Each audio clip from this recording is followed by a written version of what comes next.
મને બહુ હેરાન કરી છે 1968 કુંવારી હતી ને કોણે હેરાન કર્યા તમને? આ મોદી આ મને કઈ બી પ્રશ્ન હોય તો આપણે એમનો હલ કરી શકીએ. આપણે કેમેરો છે. એક એવો નંબર જાહેર કરવો જે મારો તમે ડરના કારણે નથી લડતા? ડરના કારણે જ નથી લડાતું ગુજરાત. દેશનું વોટ આપ્યો ને તો એ મોદી જ પડ્યા. કોંગ્રેસનો રાહુલ ગાંધી આયા એ વિશે શું કેવું?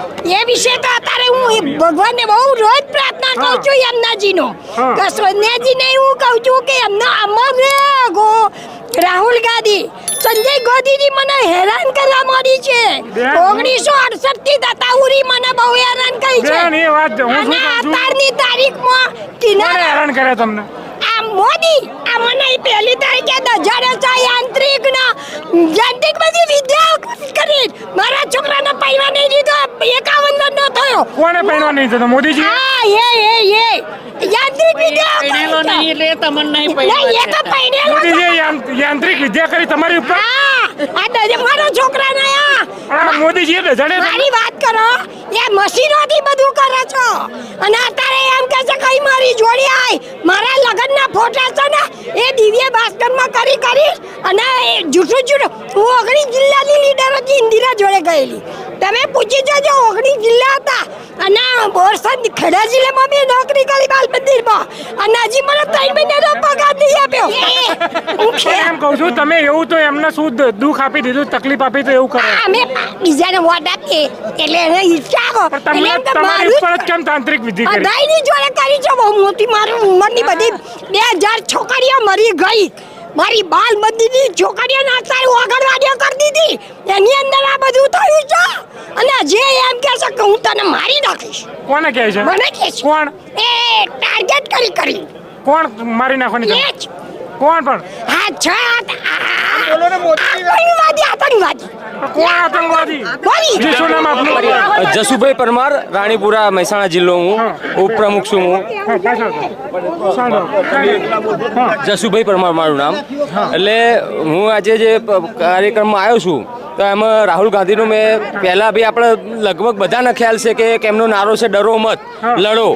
તો એના વિશે મારે બે વસ્તુ કહેવી છે કે વાત એકદમ સાચી છે કે ગુજરાતમાં જે યુવાન એકદમ ડરેલો છે.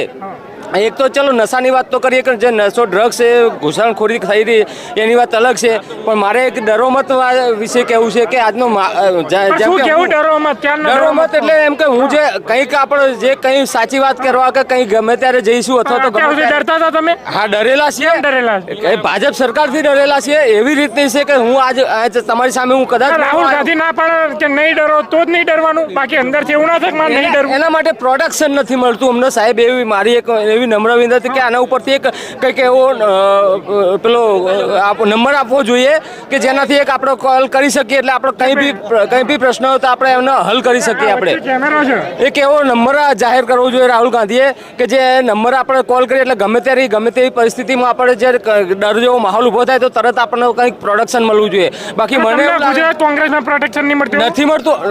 કોંગ્રેસ પ્રોડક્શન આપે છે પણ હાલ જે ગુજરાતમાં ભાજપની સરકાર છે એટલે મને એમ ડર છે કે હાલ હું એવી વાત કરું મને બહાર જઈને કાલે કોઈક મને ઉઠાઈ જશે એવો મને એક અંદરથી ડર પેદા થઈ ગયો છે. અને એમાં સત્ય હકીકત એ જ છે. હકીકતમાં હું આજે મારો તમે ડરના કારણે નથી લડતા? ડરના કારણે જ નથી લડાતું ગુજરાતમાં. એ સાહેબ એવો ડર તો રહે જ હવે. હા તો પણ લડવાનું નહીં, ડરીને નહીં આ લડવાનું. તો લડવાનું આ કેવી કોંગ્રેસ છે? હું બી લડવા તૈયાર છું. શાંતિ રાખો ને, ધપતા નથી તમે. હું બી લડવા તૈયાર છું. હું લડીશું એટલા માટે જ આજે હું કોંગ્રેસ પક્ષમાં મેં હોદ્દો લીધેલો છે ગુજરાતમાં. મહેસાણામાં ઉપપ્રમુખ હું બની ચૂક્યો છું. કેમ કે મારે લડવું છે. ભલે હું જેલથી નથી ડરતો પણ એમ કે મારા જેવા બીજા યુવાનો બી અત્યારે જે ડરીને કે બહાર ખુલ્લેમાં આવતા તો નથી. હવે ડરવાનું કે નહીં ડરવાનું? નહીં ડરવાનું. હું એ જ આપવા માંગુ છું મેસેજ કે ડરવાનું નહીં. પણ રાહુલ ગાંધીને બી આપણે એક મેસેજ આપવો જોઈએ કે એક નંબર એવો આપવો જોઈએ બહાર. આ નંબર ના આપો તો ડરશો? તો બી ન ડરવું જોઈએ. પણ તો બસ. શું નામ આપનું? મારું નામ ગોવિંદ ભીખાભાઈ વાડિયા, હું જુનાગઢથી આવું છું. મારું કેવું છે રાહુલ ગાંધીએ જે પણ કીધું છે એ સાચું કીધું કે લોહીમાં આવવું જોઈએ. તો અમારી 3-4 પેઢી છે કોંગ્રેસમાંથી જ આપે છે અને કોંગ્રેસને જ કાર્ય કરતા છે અમે. અને બબ્બર શેર છે રાહુલ ગાંધીએ કીધું કે 50% આમાં ભાજપમાં પડી જાય. સાચી વાત છે રાહુલ ગાંધીની. હું તો રાહુલ ગાંધી કે 60% 80% એને કાઢી નાખો.